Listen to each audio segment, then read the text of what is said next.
Hi! In front of me is Infinix Note 12 Pro, and today I would like to show you how you can set up Face Unlock on this Infinix.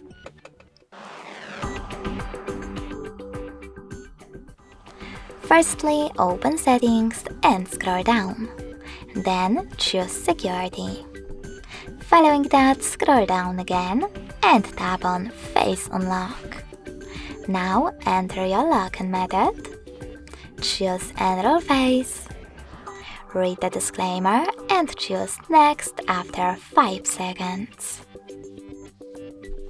Remember to keep your face in frame and follow all of the instructions from your screen.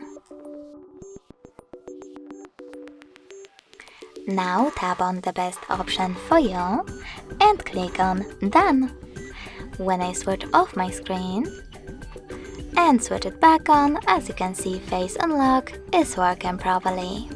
If you want to delete your face data, access the same Face Unlock section, click on Delete Face and confirm your choice in the pop-up.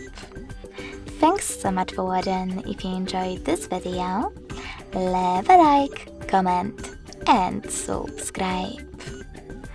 Bye!